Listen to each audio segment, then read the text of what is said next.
Hey there, everybody, and welcome to Work Should Feel Good, the show where your career growth meets your real life. I'm your host, Diana Alt, and today my guest, Michael Roderick, and I are going to talk about how clarity, curiosity, and real relationships can open doors that maybe you never thought possible.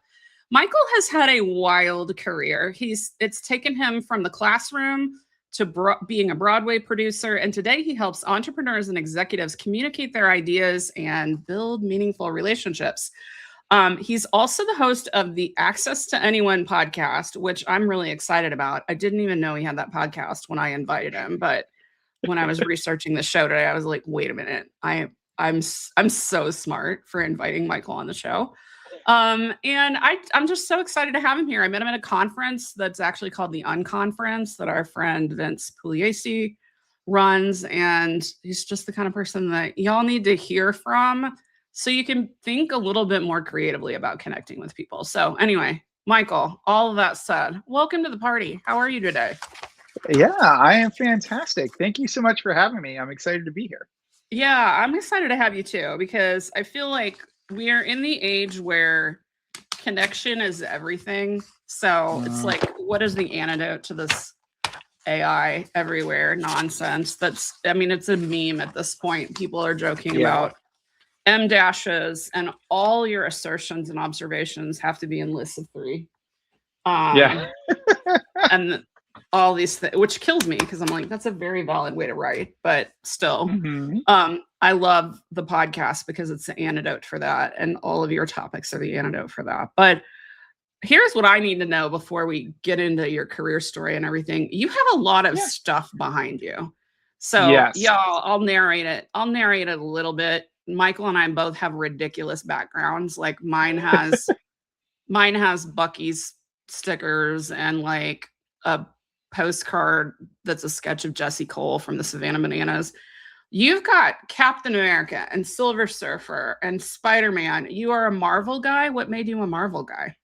I from a very early age, I loved Marvel comics, and I was always just reading them and reading all the different stories, and I always was just a very big fan of that. And behind me, a lot of what you'll see, these are all actually popcorn buckets. They are Stop. collectible, yeah, popcorn buckets. You have a Loki popcorn bucket. This is priceless. I love it. Yeah, it's insane. It's absolutely insane. The power sword in the back there, that is actually a drink container. It is a 40-ounce drink container. How did you start collecting Marvel drink containers and popcorn buckets? And you guys, literally, like I always say, you only have to listen to this show, but if you pop over to YouTube and you see this Loki situation, it's pretty great. So, Yeah. how'd you get into popcorn buckets as the vehicle for your fandom? Yeah, so it really started with I would always go to the opening night of a lot of the Marvel movies. Amen. And I think it was Spider-Man No Way Home. And I was there for the opening of that, and they had the Doctor Strange, they called it a popcorn vessel, and it looked like the Doctor Strange cube Oh, that how he cool. uses. Yeah. I And don't I was collect like, that many things, but I might have bought that. I love Doctor Strange. I grew up like not superhero-y, and it was more DC because I grew up on the Superman movies and the Batman TV show. And then we Incredible Hulked in the 80s too. We did that too. So that was my little Marvel homage. But I have a favorite. Who's your favorite Marvel character? Or a couple of your favorites? 100% Spider-Man. Spider-Man's always been my favorite character. Why do you love him so much? I have always been fascinated with the level of complexity of his character. The idea of a hero, in essence, really just kind of becoming a hero because they're motivated by guilt. It's like kind of brilliant, right? Yeah. Like, it's such a different story than the revenge motive that Batman had. So Exactly. that's a really, I've never thought of it that way. So, um, I am very much, I like Tony Stark. Like I like Iron Man, but I Mhm. like Tony Stark. Yes. Genius, billionaire, playboy, philanthropist has got to be one of the best lines anyone has ever uttered in a movie. But I've always been really drawn to him because of how freaking imperfect he is. Like Oh, brilliant, yeah. brilliant and imperfect and well-intentioned, but pragmatic and a little side of ruthless. But I don't think innately he was ruthless. That's that's what I like Yeah. about Tony Stark. So I well, love that. thanks for sharing. Thanks for having an interesting background because I always Sure. hate when it's like, oh, so glad to have you. Like, can we talk about something that is a little bit off the beaten path?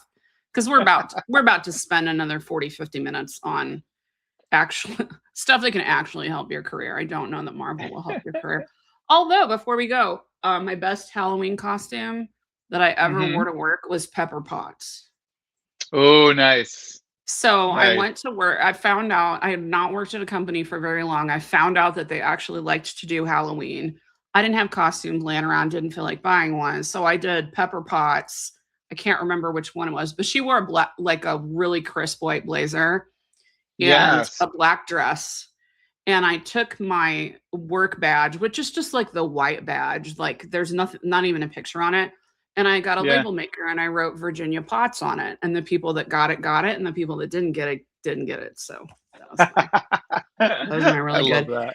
It was kind of a joke because like my boss that I had, I called him Tony Stark because he wasn't ruthless, but he was like brilliant and a little bit mysterious throughout the Yeah. hiring process. And I'd only been there like 6 weeks. So shout out Afshin. If you hear this, you were my Tony Stark. So you Amazing. have had a wild career journey.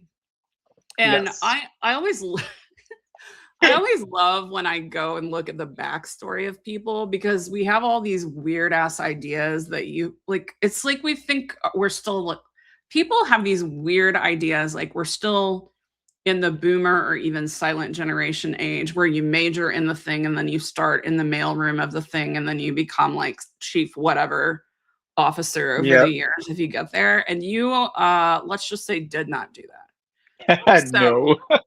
so you early in your was your first job out of was your first big guy job teacher or did you have some Yes. stuff before that? Okay. Yes. So It walk was us high through how school. you go from teacher through Broadway and now into what you're doing. I want to hear a little bit Yeah. of that backstory so people can see Yeah. that it is possible to do wild Yeah. stuff. Yeah. So while I was teaching high school, I was teaching at an all boys local high school in Manhattan. And basically, I was getting my master's in educational theater from NYU. Oh, So I was studying theatrical techniques and applying theatrical techniques to classroom scenarios. I love that. And yeah, it was a amazing program. It's a fascinating thing where what you do is you take theatrical elements and you apply it to actual school subject matter. So imagine rather than learning vocabulary by just memorizing, you act out a vocabulary word or you do a Oh, still image of that of word or that. something of That's that really nature. cool. That's really Yeah. cool. And I'm like I have a little fascination with improv too. Like there's not Hmm. enough locally for me to regularly do it, but I've done a few classes and I'm freaking terrible. But there's like that thing where you're taking something intellectual and inhabiting your body with it, which a lot Yeah. of like nerd cerebral kids like I was didn't do that. And another thing that comes to mind is I used to work for a nursing education tech company Hmm. and one of the colleges that was my company's client had a partnership between the theater department and the nursing school Oh, very cool. I love that. because then they could work through simulations. So they would use people out of the theater department, whether they were majors or just took electives or like wandered in and said, I want to help with that. And they would have those people do more robust simulations. So, what a cool thing. Yeah. Yeah. So it's actually interesting that you bring up the idea of simulations because basically I sort of went on this journey from being a high school English teacher to becoming a Broadway producer in under 2 years. And a lot Okay. of people were like, how did that happen so quickly? Right. Sort of how did Right. you sort of move so fast? And because I And had my been and my doing it, yeah, audience, I'll tell you what, my audience might not actually know what a Broadway producer does. Because most yeah, people are just thinking of like that if they either aren't thinking of it, confusing it with director, or just going like, yeah, that's the person that wrote a check so they can get the Tony. So yeah, tell us a little yeah. bit about what your that Yeah, trajectory and then what the hell a Broadway producer does, or at least what you did as a Broadway producer. yeah, sure. So basically, if you are in the early stages of trying to be a Broadway producer, you don't write the checks yourself. You go out and you raise money. So Okay. you find people to write the checks. Like you find investors to write the checks for the shows, and then after a certain amount of money raised, you get a credit on the Okay. show is the way that it works. Okay. So when I was kind of early stage in all of this, and I was just sort of trying to go out and raise money, one of the things that I realized was that most of my colleagues were trying to basically negotiate with other producers for credit. So they'd go to a bigger producer and they'd say, "Hey, I'm going to raise X amount of dollars for you, and then I want my name above the title, or I want to be your partner in this particular thing." Mhm. So for me, I just wanted to get better at raising money because I knew like that was a really important skill. So I Yes, no actually matter went what you're to doing. exactly. So I went to producers and I said, "Listen, I don't care about credit right now. I care about getting better at raising money. So if you're willing to just give me paperwork, I'm happy to go out there and just see if people will invest or get involved in your show." And the interesting thing about that was while many of my colleagues were kind of putting everything into one show and trying to get above the title, I was getting multiple shows and paperwork for multiple shows. So when I went to an investor or somebody who was, interested, I actually had a portfolio of shows to show them.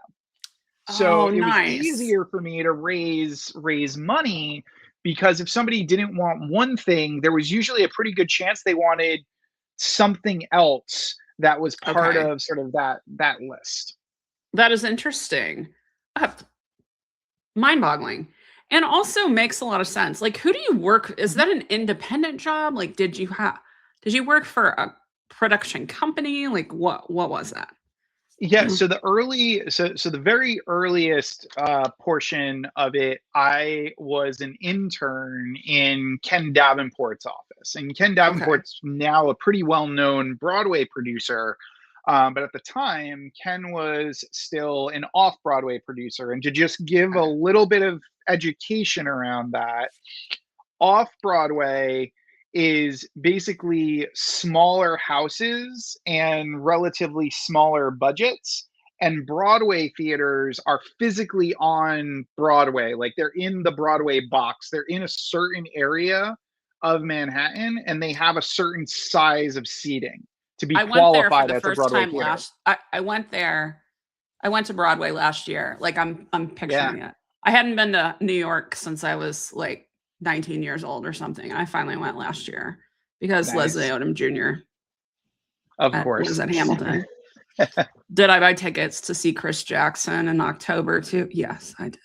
So, but Nice. I'm picturing that. Yeah, I saw that on, like, the Today Show announced it or whatever, and I'm like 30 minutes later, I'm like, "I don't wanna pay 3 times as much. Let's get them now." So Yep. There so you go. basically, you worked off Broadway first, and then you moved to Broadway? Is that how it went Yep. down?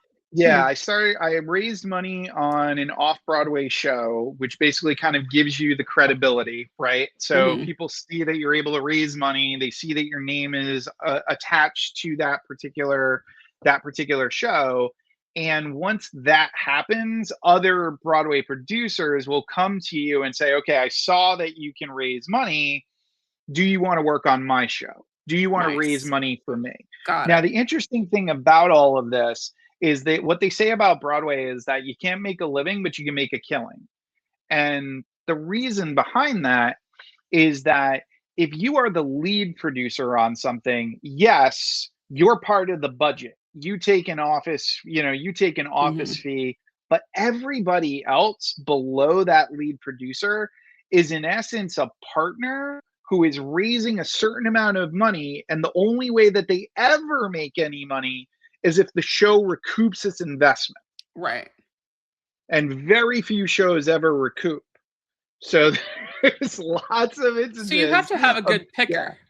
You have to either do it for yes, the love of the hunt, or you have to have a good picker, or preferably both. yep, So, exactly, exactly. So to that point, in the industry, there was a lot of individuals who basically they were on their own trajectory, right? Like they're mhm, trying to become bigger producers, they're trying to sort of make bigger things happen. And as happens a lot of the time in those types of environments, you'd get people basically being like, well, these are my investors, so I'm never going to introduce you to these people oh, because and it was like a lot of that type of competition stuff. Exactly. competition culture.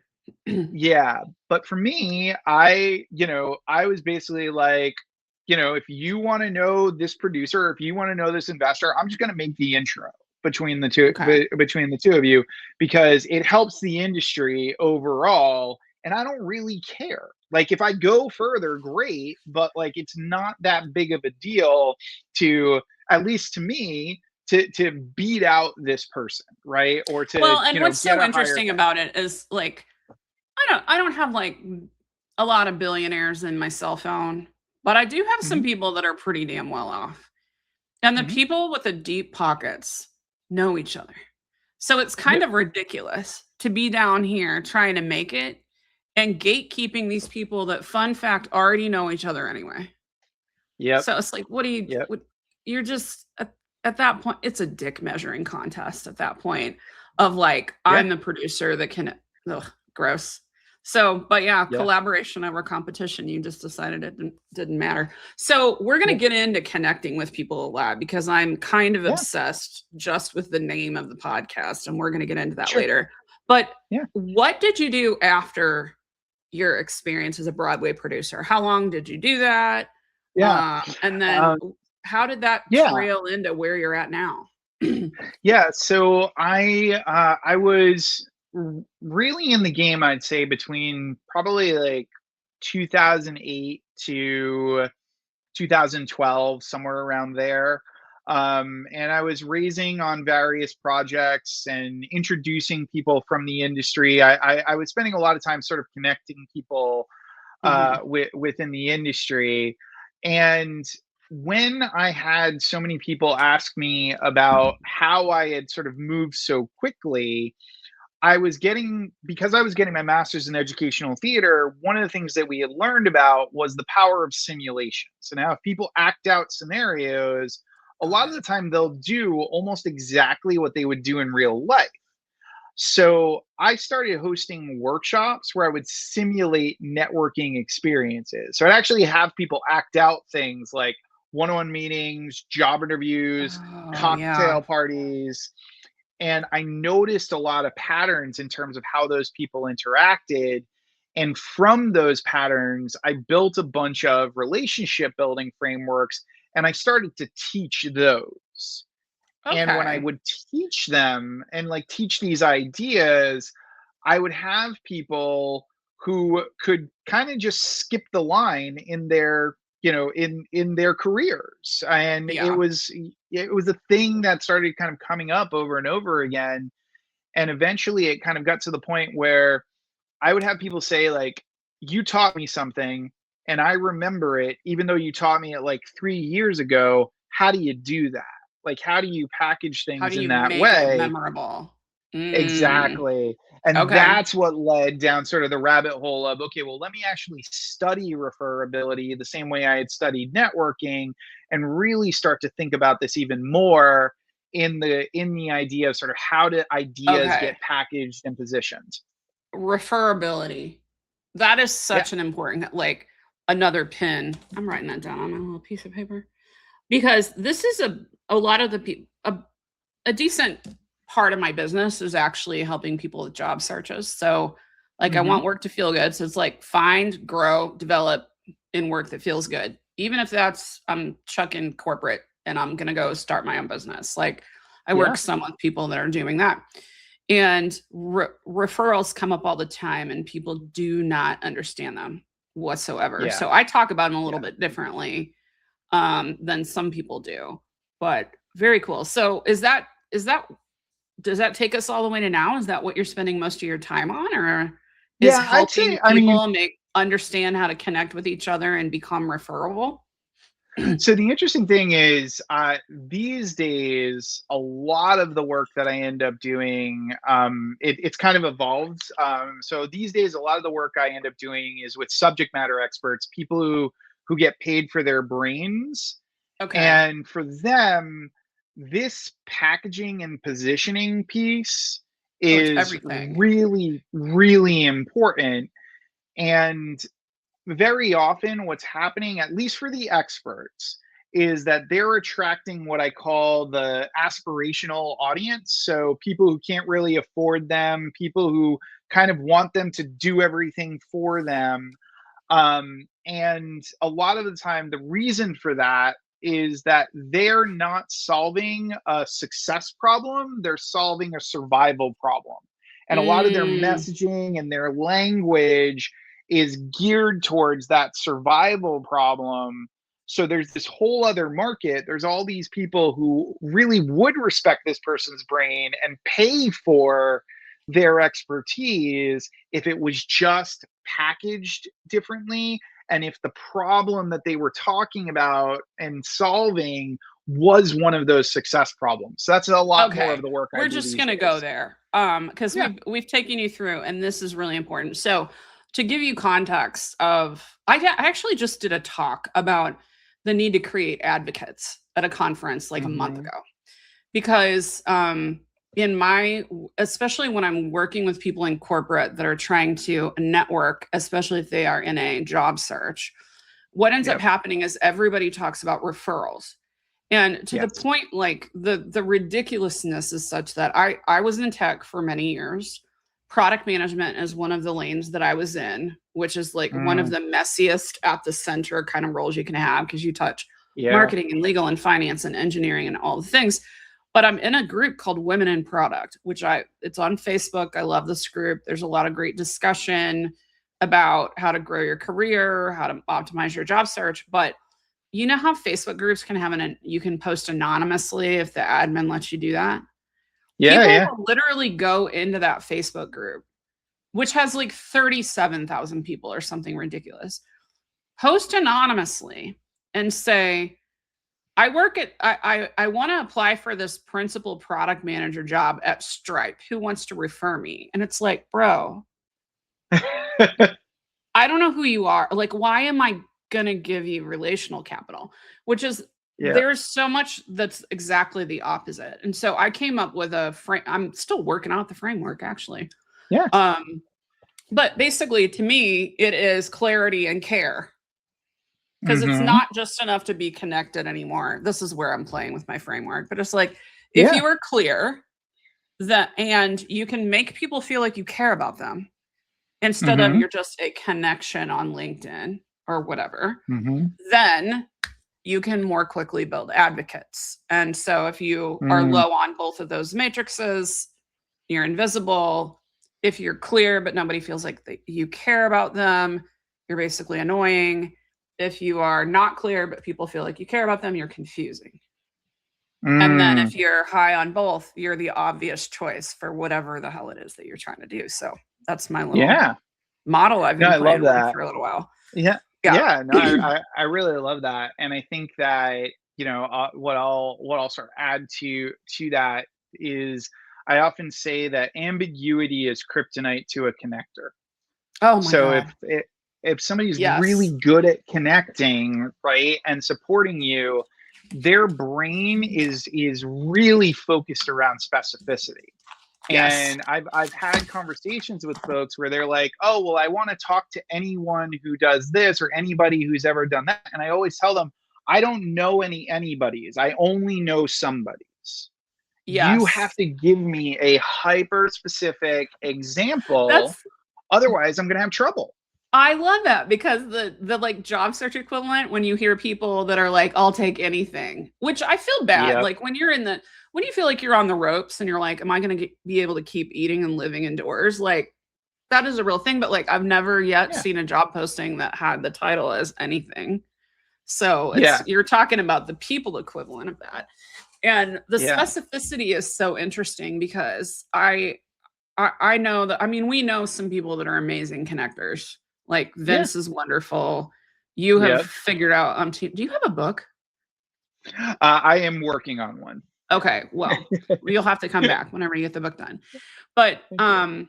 the specificity is so interesting because I'm a pretty good connector. And just this morning, I got an email yesterday actually from a guy I've known from an online community. I've met him a few times in person, and he just retired from the Navy where he was a CO. Mm, And he's like applying for a job and in civilian life, and yep. he said, here's what's going on, and I don't know how to make I don't really know how to make my Navy stuff speak to this person, but any help you can give me is appreciated. And I immediately go, huh, he's in San Diego. I have a friend that was a retired Air Force officer that has been in the private sector for about 10 or 15 years. I can introduce these people. 5 minutes later, I have permission to introduce. That's how our brains work. Because it's not just like, Yep. oh, it's a dude in San Diego. It's like, oh, Yep. officer, retired, transitioned, technical. Here we go. So it's a Exactly. really great And point. and I think the other thing too that is really important if you are wanting to make introductions, or if you do want to connect people, is asking really good questions about what somebody else is actually looking for. And I've had a lot of conversations in the past where somebody is, they are selling a particular type of service, and that Mhm. service is at a certain price point. And I'll basically, and when sometimes you'll get people who are like, well, I don't want to say my price is, and they get kind of cagey. And I'll basically say, okay, so no worries if you don't want to talk about pricing, but if I were to connect you with someone, what is the range we're talking about so it doesn't waste your time? Right. If you give me some idea, then I know, okay, this person is at that level. They have invested at that stage Yeah. before, or no, they haven't. So I think like that aspect of my belief is that you can help anyone if you ask enough questions. If you just like keep kind of digging, you're gonna Yes. figure out what's gonna be supportive to that person. Yes. And it's so easy. It's so easy to practice this too. Because Hmm. you're talking in context of like, oh, someone's a business owner and they have consulting package that's $50,000 and you need to find the people that would drop 50K on the new brand strategy or whatever. But Yeah. also, like if you just want to go find like a place where adults can do tap dancing. If you say I need a hobby, if a person is in front of you saying I need a hobby, and you Yep. just say, hobbies sound good. Like I have a hobby. No, what kind of hobby? Do you want a physical hobby? How Exactly. far away do you want? How much? How involved are you looking for a free hobby? Are you looking? Can you spend a little money? Oh, you used to tap dance when you were a little kid. Like I'm a career coach. I help people figure out what they want to be when they grow up. So it's like, what did you enjoy when you're 8? Oh, you tap Yeah. danced when you were 8? Do you want to do that again? Yeah, I love that. What a great point. So, talk to me about what you mean Mhm. by referability, because you used that term Sure. earlier. I talked about it a Yeah. little bit differently, but we'll go back to Yeah. Michael's definition of referability. If you think Yeah. about someone like me, Mhm. what would make me a person that would be referable for you? Okay. So in essence, there's kind of there's two things that I think really contribute to someone's referability. And there are three factors that you have to pay attention to. So what I'm going to do is I'm going to talk about the conceptual element of this, and then I'm going to talk about the practical element. Please do. I love that. Yeah.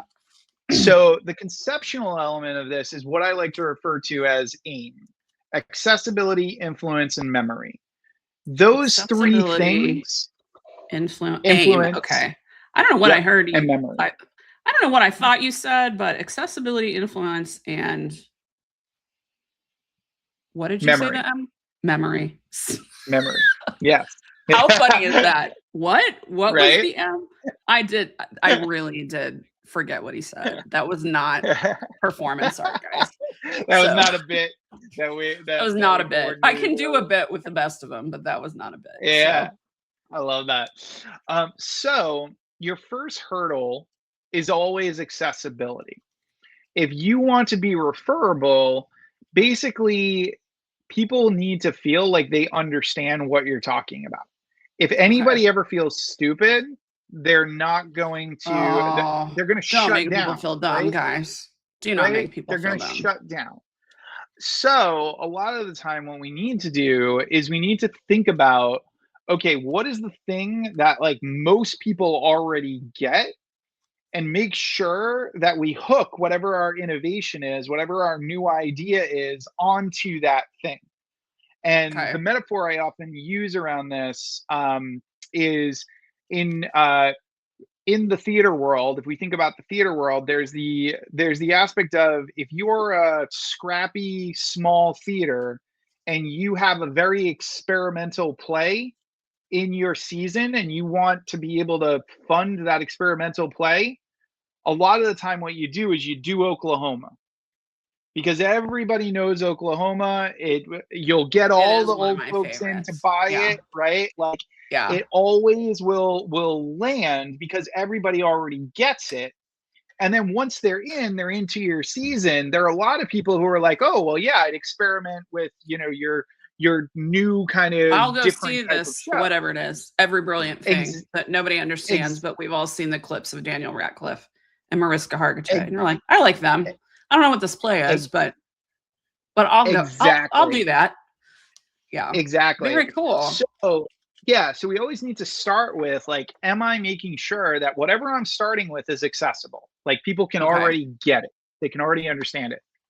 The second piece is influence. And a lot of us have learned, especially because there's been books written about the idea of influence being, I'm getting you to do something through these like different techniques, right? Like that exists in the world. But true influence is when you do something without me asking you to do it. Yes. Now, why would you do that? Well, you do it because it makes you look good to the people in your world. Yes. So if we want something to be referable, it has to, when shared, make the other person look good.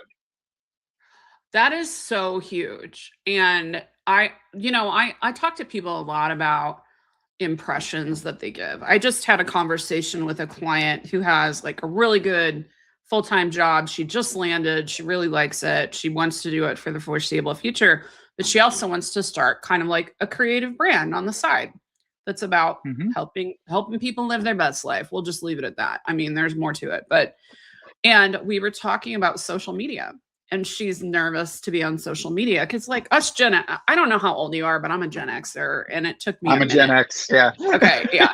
It took me a minute to be willing to be on camera. And I had someone push me really hard and was like, look, no one's going to watch the first 50 videos you make because it takes a while for it to even get traction. So just get the reps. And I said, right now, like, polish is not in. You don't have makeup on, you came in from the gym and you had a thought, like, that is playing right now. All the people I know that are like YouTube and short form video experts, because everyone else assumes something polished is AI.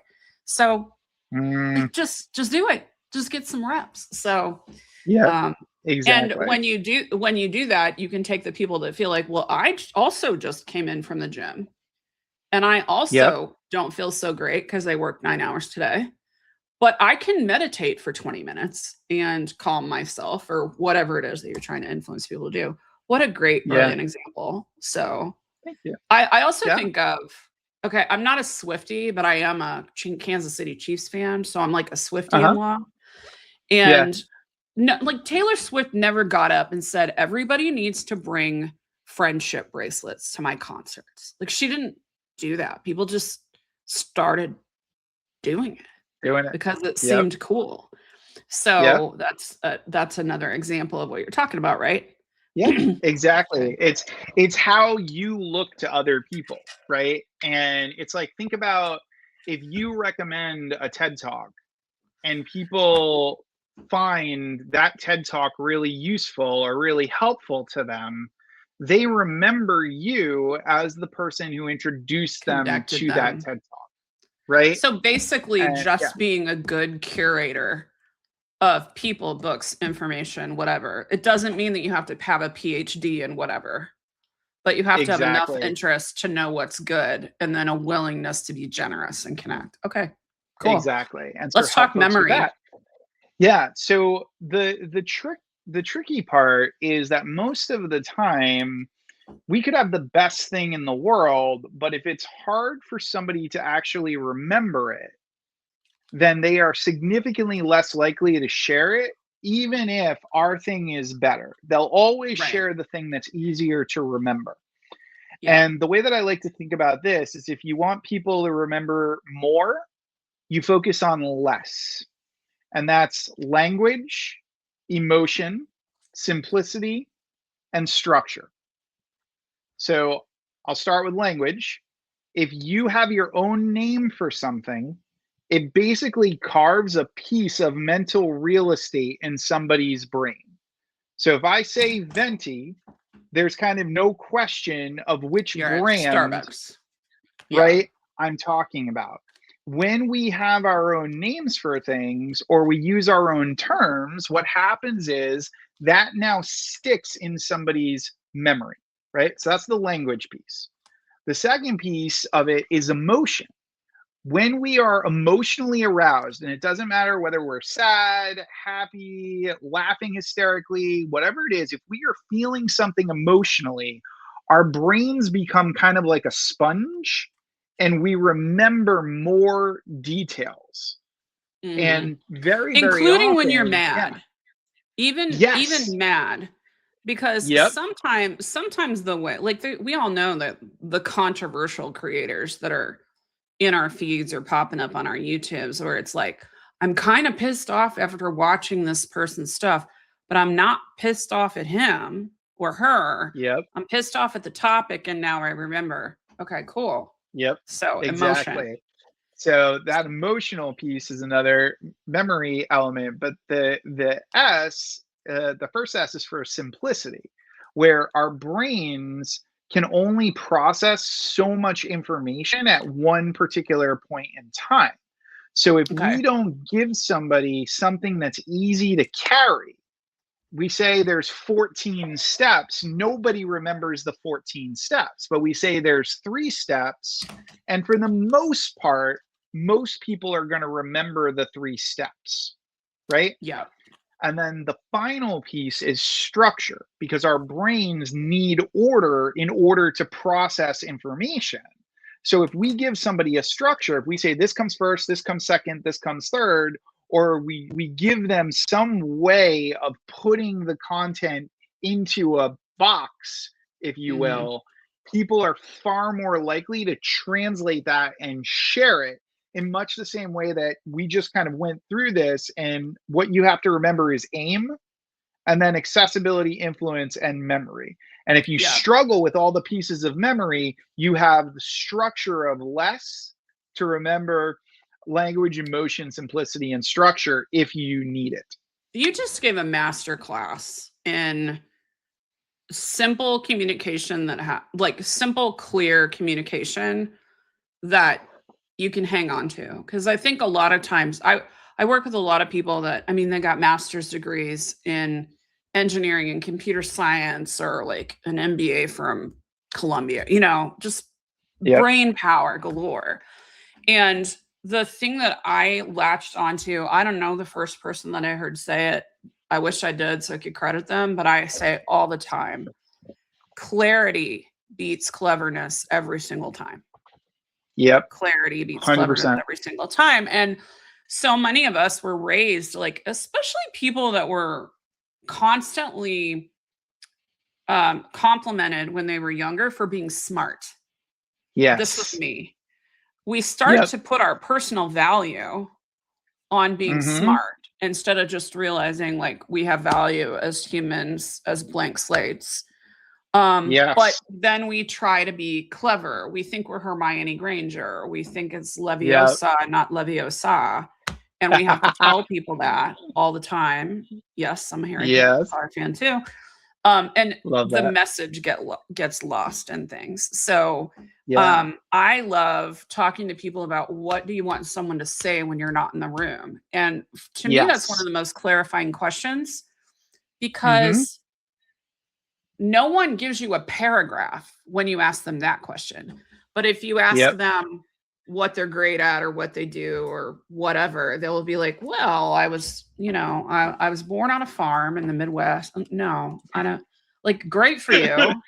I'm glad for you. I'd love to hear that story, but like, that's not helpful unless I'm a farmer and I need your help to farm better or whatnot. Yeah. So cool. Yeah. So that's the conceptual, and I'm going to turn this right into the practical for you. Yes. Right. So if whether it's that you're trying to find an opportunity as an entrepreneur yourself, or whether it is you're just trying to find an opportunity, I think this particular concept will be helpful from a practical standpoint. So from an accessibility standpoint, most of the time we are taught to pitch. We are taught to basically show somebody or tell somebody what our value is. And we get these elevator pitches of, I help, dog owners in Peoria serve, and all of these things. And 9 times out of 10, people gloss over and they're not interested, because the first hurdle, again, is accessibility. And if you're just telling me about what you have to offer and what you do and what your solution is, you're forgetting about my problem, right? There's no discussion sort of within that. So the way that I like to flip this is, if you want to make your conversation with somebody accessible, open with a discussion of the problem that you solve. Yes. And give it a name. Because if you give it a name, I call this the target problem. Like, most of the time people think target market, and they're like, okay, I'm looking for, women between the ages of 35 and 45 who live in Manhattan or whatever. And instead, you're thinking a target problem. You're saying, okay, if this is an issue, what if I gave it its own name? And suddenly when people heard it, they were like, oh my God, that is me. That's exactly what's happening. Right. Yeah. That's really helpful. Yeah. So I'll throw something at you. Yeah. This is workshopping, guys. We did not write this sketch out. Like, this is real. So one of the aspects that I do in my business is job search. I said that earlier. And a lot of people in the last few years that have come to me are people that have worked at the same company for 10, 15, 20 years. They didn't, like, LinkedIn was barely a thing the last time that they had to look for a job, and then they get laid off. Like, and I live in Kansas City, where Oracle has a big presence. That's been a lot in the news. So I could simply say something. I give confidence in the job search to long-term laid off. Like, long-term laid off that feel not confident. So that's a starting place I could work from. Yes. Exactly. Yeah. And what you would do is you wouldn't even start with the aspect of, I do this for this group. You would start from the standpoint of, one of the things that I've observed, or one of the things that I've seen, is this epidemic of what I'm referring to as long-term laid off. So these are individuals who have spent all of this time in a particular Yep. position, and suddenly they're basically feel like once they've been dropped, they're like the new kid in the job search, even though they're towards the advanced portion of their career, Yeah. They're in the right? senior part of So their now, career, but they haven't looked since they were 23 years old. Oh, okay. This is really exactly. good. So what do you do Yeah. after the target Yeah. problem? I'm Yeah. so So glad once that you all can, these get recorded because now yeah. so once you've gotten into the target problem, now the person is either going to be like, oh my God, that's exactly what I've seen, right? Like that's exactly what I'm going that's through, or that's me or exactly what that's I'm my doing. friend. Okay. Yep. Exactly. So I often like to say a target problem gets people to raise their hand, and then a target solution gets them to open their wallets, right? Mm, And basically gets them to buy in some particular way. So if you frame that, and then you basically say, and because I've worked with so many who have dealt with this, I've found that the best thing for them to do is this. And you give that thing a name, right? mm, So I'll give you an example from my world, right? So 9 times out of 10, when you are a subject matter expert and you're paid for your brain, you have not nailed the target problem. Like you have not figured out the name for that thing that you want to that you want other people to identify with and sort of understand. But yep. the fact of the matter is, you've been taught that attention equals money. So you've been taught that if you just have a big idea and you have a good idea and you're out on social media, like you're going to get the opportunity there. But that activity only equals attention. It's talking about the target problem that gives you inquiry, that gets somebody to say, okay, now you Okay. got me. Now I know what's going on. So to answer your question though, inquiry doesn't get them to buy in. What they need is an explanation of the outcome. And it's easy to Yeah. remember because it's IPO, right? Yeah. Idea, problem, outcome. So when you talk about the outcome, you're able to basically say, I've got a process, or I've done this thing, or I do this thing that helps folks with this, with this particular process. And this is the outcome that they get. Hmm. This is the I thing that happens for them. Yeah, and I like the word outcome better too, because so many people we love to throw out around the word transformation, and I'm Yes. like, and yes, some things transform, but like sometimes, like I went to the movies last weekend. I went and saw Supergirl. I enjoyed it. Hmm. Some people don't, but I enjoyed it. I just Yeah. wanted to like enjoy a Sunday afternoon with my friend. Like my Yep. outcome is I had a good Sunday afternoon with my friend watching a movie we were both interested in. So when Yep. we talk in super lofty terms, sometimes we veer over into trying to be clever. Like, what's Yes. the Yes. transformation? Like, Yes. transformation, I'm not a butterfly. I'm not like a caterpillar that turned into a butterfly. I'm a person that Yeah. like felt a little more uplifted because I watched a movie on the big screen that needed to be watched on the big screen. So that Yeah. is so And interesting. yeah. And what you're highlighting there is that language around transformation is what attracts an aspirational audience and the aspirational Right. buyer, because the aspirational buyer doesn't want to accept that they have any responsibility, and they want to see you as the hero that solves everything.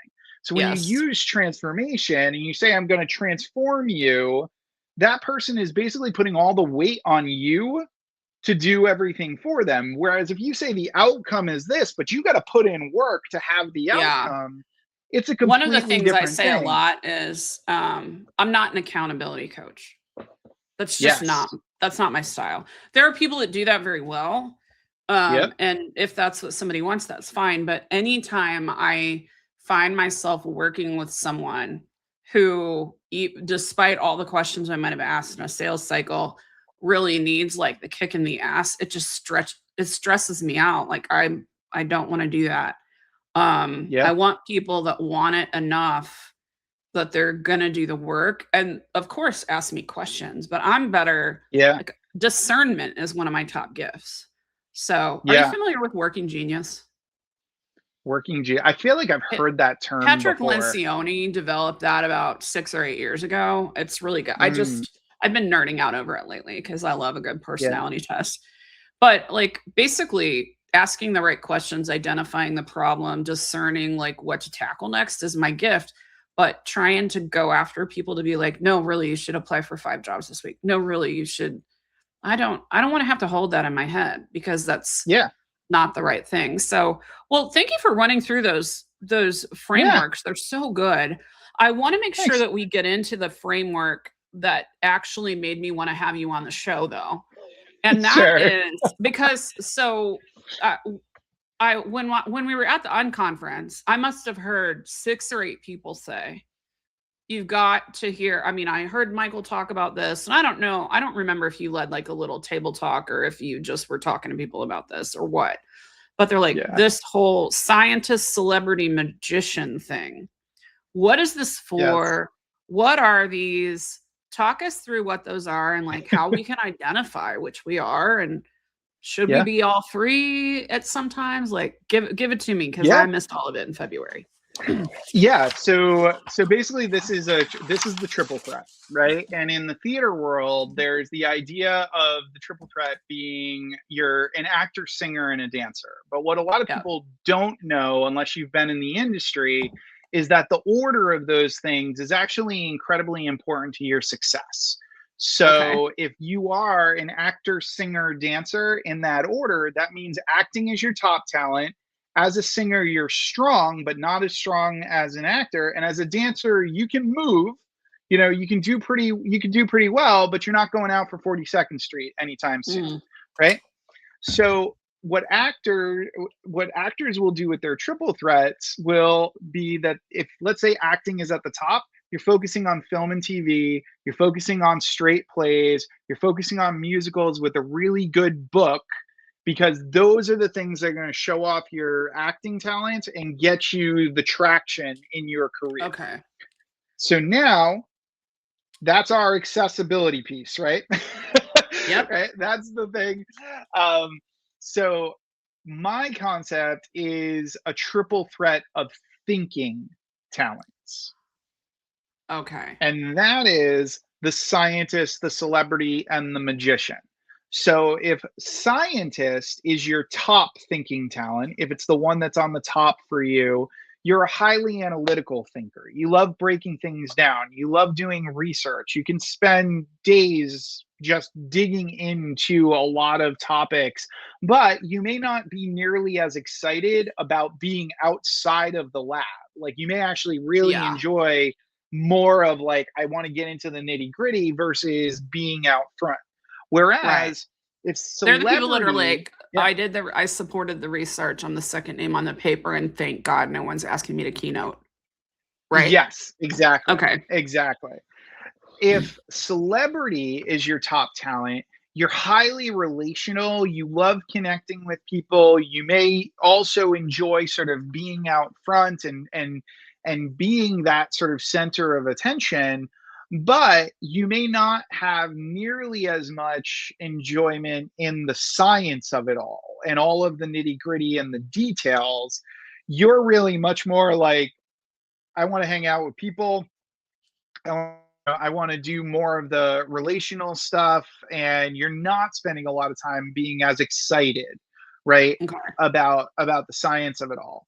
And then finally, if magician is your top thinking talent, then you are 100% wired for novelty. So you have a talent for really kind of seeing the new angles in things. You're an incredibly innovative thinker. You're always coming up with kind of new ideas and new things that blow people's minds, but repetition will kill you even if it's making you Mm, successful. So even if something's right. working, that search for novelty will kind of pull you off course. Now, where it gets the the most interesting is when you actually look at it from this triple threat angle and you say, if I put my triple threat, if I put my thinking talents in order, what is that order? And it starts to help us see, oh, that's the reason I don't like this. That's the reason I do really well with this. That's the reason I enjoy these That elements. is I don't so enjoy those elements. that is so interesting because especially as a person that literally has a degree in science. Hmm. Um, I have a bachelor's degree in chemistry and a master's degree in engineering management. And I used to say that I went to a college that was like 80+% like science and engineering type majors. And I used to Yeah. say I'm this right brain person walking around on that campus. My dad used to say that I majored in extracurricular activities because I was in student government and Greek life and all this kind of stuff. So, scientist is my third. I Yeah. love to read, but if I Hmm. think about writing a long form piece of content and it's like, oh, I have to go cite something. No, we don't. I don't want to do that.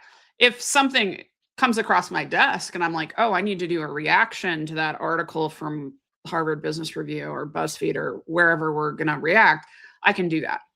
And Yeah. I can go down a rabbit hole whenever I'm interested in a problem. But I suspect that I like the novelty. The magician thing is interesting too, because of all the people that are running around um resisting content repurposing and like getting out of content in their business because they're like, but I Yep. like to create. I like to Yep. create the thing. So Yeah. is this gonna be in your book? Are you Yes. writing Yes. about this in your book? I can't wait. Yes. I'm definitely writing. Yeah. I'm definitely writing about this. One of the things that I'm really kind of pulling apart is the fact that I believe we've lost a lot of the rigor in our thinking as a result of all Yeah. of these technologies, platforms, all of these things that basically make decisions for us to the point where we're not really getting a chance to be very creative in our decision making anymore. And It's it's very keeping a lot interesting of that us you stuck. yeah, it's very interesting that you bring that up because I've had a number of people on the show. Like this is not an AI show, but sometimes it Yeah. feels like it because I'll have a string Yeah. of people. But Yeah. I talked to a guy named Michael Hirsch recently who is a consultant. He was in product leadership at like multiple tech companies. And now he's a consultant going into companies to help them use AI strategically. And the whole thing he's trying to get them to do is to make room for the creativity and the thinking and the interacting with the market and actually figuring out what the right problem to solve is. So, Yeah. which are you like if you were ranking your triple threats, which are you? Yeah.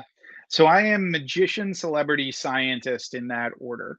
Okay. Um, yeah, because I am 100% wired for novelty. I am always I hear 99% of what people tell me in black and white and 1% in color. And that's one of the sort of core things that always sort of strikes for me is that everything I do, I always am looking for like, well, what's the other angle? Like, what's the different sort of element? But I'm also Uh-huh. highly relational, right? Like, I Yeah. love meeting people and sort of connecting with people and doing that work. And the interesting thing is that the scientist side really shows up in my building of frameworks. So I'm able to Mm. think very scientifically about, okay, if I were to explain this to somebody, how am I making How it am I going to simple? teach How am it? I Yeah. exactly and sort of breaking it down? But I very rarely would go and read like a full research paper. I would more likely be like, I want to know kind of the main principle of that research or a really interesting story within that research, and then just talk about that or tell a Yeah. story I'm kind that of the kind of same. I like ties to to that. so are you familiar with Clifton Strengths? That's another Uh, I personality model. a, a little bit, yeah, Okay, so Clifton Strengths, like if you hear people saying my top five are input, learner, intellection, like it's Gallup owns the methodology, and I'm Yeah. certified as a coach in that. It's not like the main thing that I do, but I Yeah. find it super interesting because I input and learner and intellection are my top 3, which is like the overthinker's trifecta. I have an Miss Overthinker badge for a reason, because that kind of became, it was a big hurdle for me early on when I was full-time in my business.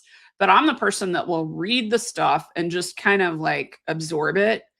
And I'm also always the one that can pull it out of the pocket. Like, oh, you want to know this? Well, this is the perfect podcast episode that isn't even mine. Like, this is some other podcast episode I listened to 2 years ago. And so it informs everything that I do. But God help me, I do not want to sit down and go look for the stuff, because I teach from practical lived experience plus this weird accumulation of knowledge. So that feels celebrity magician-y to me, not scientisty to me. So no, cool. I would 100% agree. So access to anyone. We went for an hour, and we're going to talk for a short period of time on this. And because you have a book, at some point you're coming back. But talk to me about this idea of access to anyone. I know that the principle is you believe you have a co-host for that show, right? I did. I did. We ran the show for a very long time, and then I took it over for a little while, and then I put it on hiatus. Okay. Well, you should, but it's out there, so we can learn from it still. Oh, but tons you of have stuff. this belief that almost anyone can access almost anyone if they play their cards right. So what are the top couple of things to playing your cards right? And what is one of the most like moonshot, I didn't really know if I could get access to this person, but I did, people that you have personally experienced? So I'll start with this point, which is most people think that access is about getting your foot in the door, right? Or getting in front of somebody. But all access problems are solved with interest. If I can make you interested, the access takes care of itself. So when I understand and know what you're interested in or what would be compelling to you, which is you'll different open than any door. Just attention. That is different than just getting attention. Yes, very, very different than getting attention. And the way that I like to think about this is that basically there are 6 currencies that people care about. There's 3 that are very general, and then there's 3 that are a little more deep. So the first set are what I refer to as the TCM index. So that's time, connections, and money. So every single individual has some sensitivity around their time, their connections, or the relationships that they have, and the money that they have, Which is why people say those are the only 3. If you're not doing one of those 3 things in your business, you don't have a business. So exactly. Cool. So a lot of the time, what happens is we make assumptions about which of those 3 matters to the other person. And there are people who, if time is their most important thing, nothing you do around the connection side of things or the money side of things is going to change their mind if time is at the very top for them. That's the same thing sort of across the board. So when we understand the currency that matters to somebody, it changes the way that we approach them, the things that we do, with them. And different people have different values for these currencies. Now, here are the deeper ones. Now, this is where we get a little more cerebral. The 3 deeper ones. Thanks.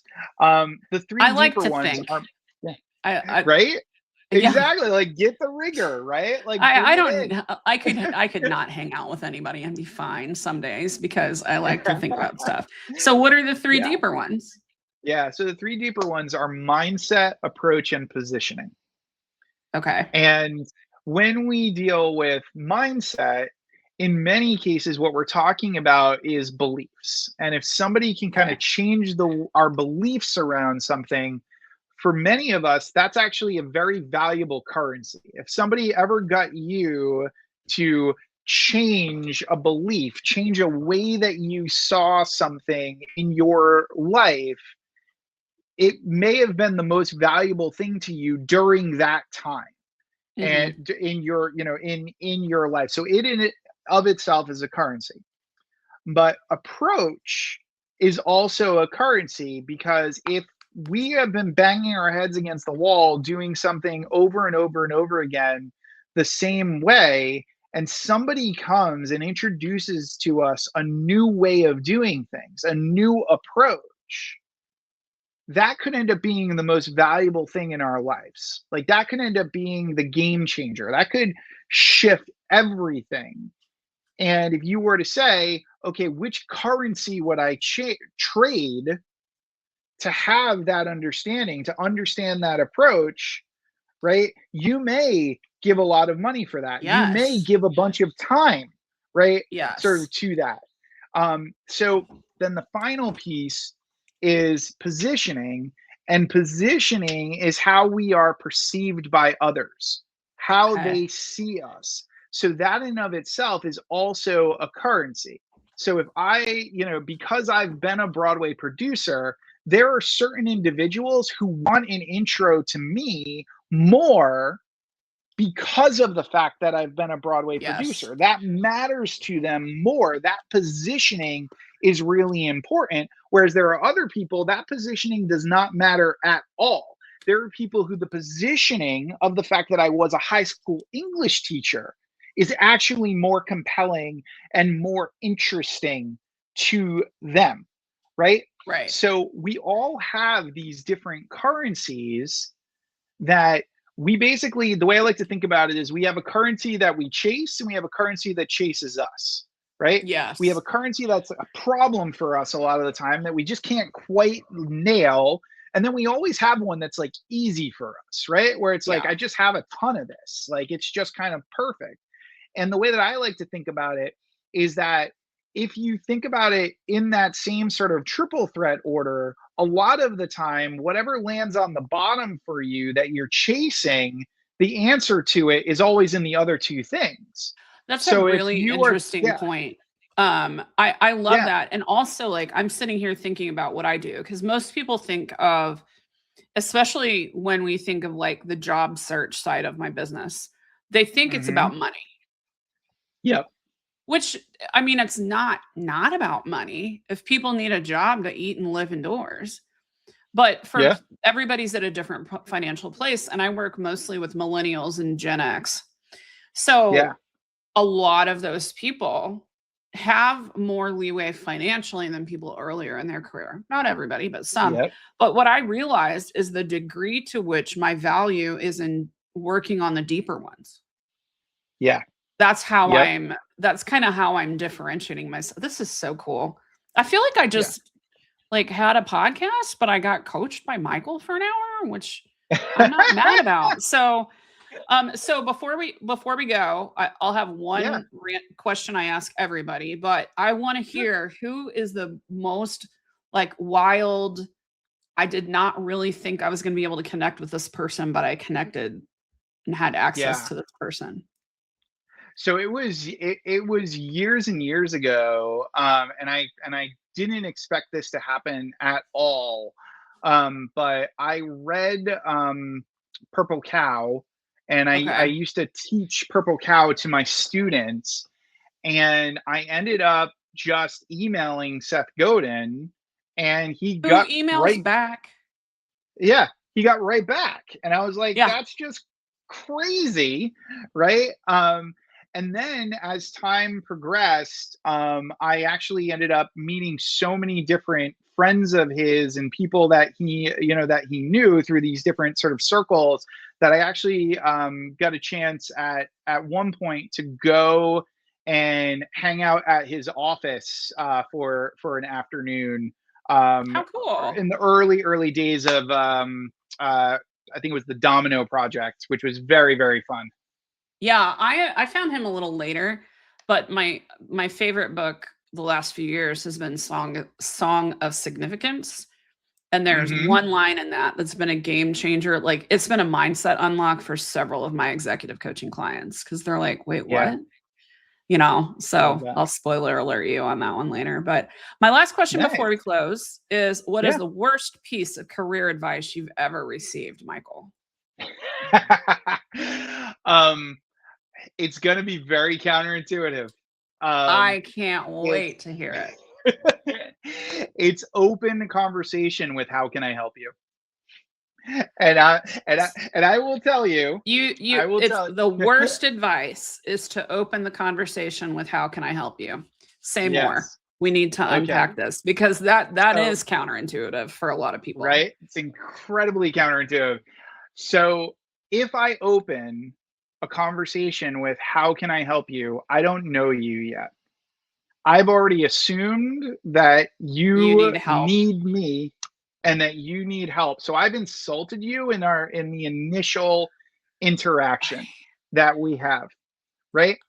Yeah. And if I don't get to know you and understand you, then I don't know how I can help you. So it's actually the worst thing that I can ask because I put you on the spot. You're trying to figure out how you can, how I can help. It's much better for me to just ask you a bunch of questions and then make a guess as to something that might be helpful and basically say, hey, you were talking about this. I would love to see if I might be able to connect you to this person, or I know about this resource, or whatever it is. Would that be helpful to you? I love that. I love that so much. Never underestimate the value of even 5 minutes of research about the person that you're walking in. And if you Mhm. can't do it, then just ask them what's going on. I mean, because when Yep. you ask them what's going on, you draw the stuff out. Michael, so great to have you here. Thanks. Michael's all of his website and socials and all the things so you can get a hold of him are going to be in the show notes. He's an accessible guy. Met him at a conference, but not for very long. And I DM'd him and said, hey, I want to do a podcast. And here we are. So thank you so much. And we'll see everybody next time on Work Should Feel Good.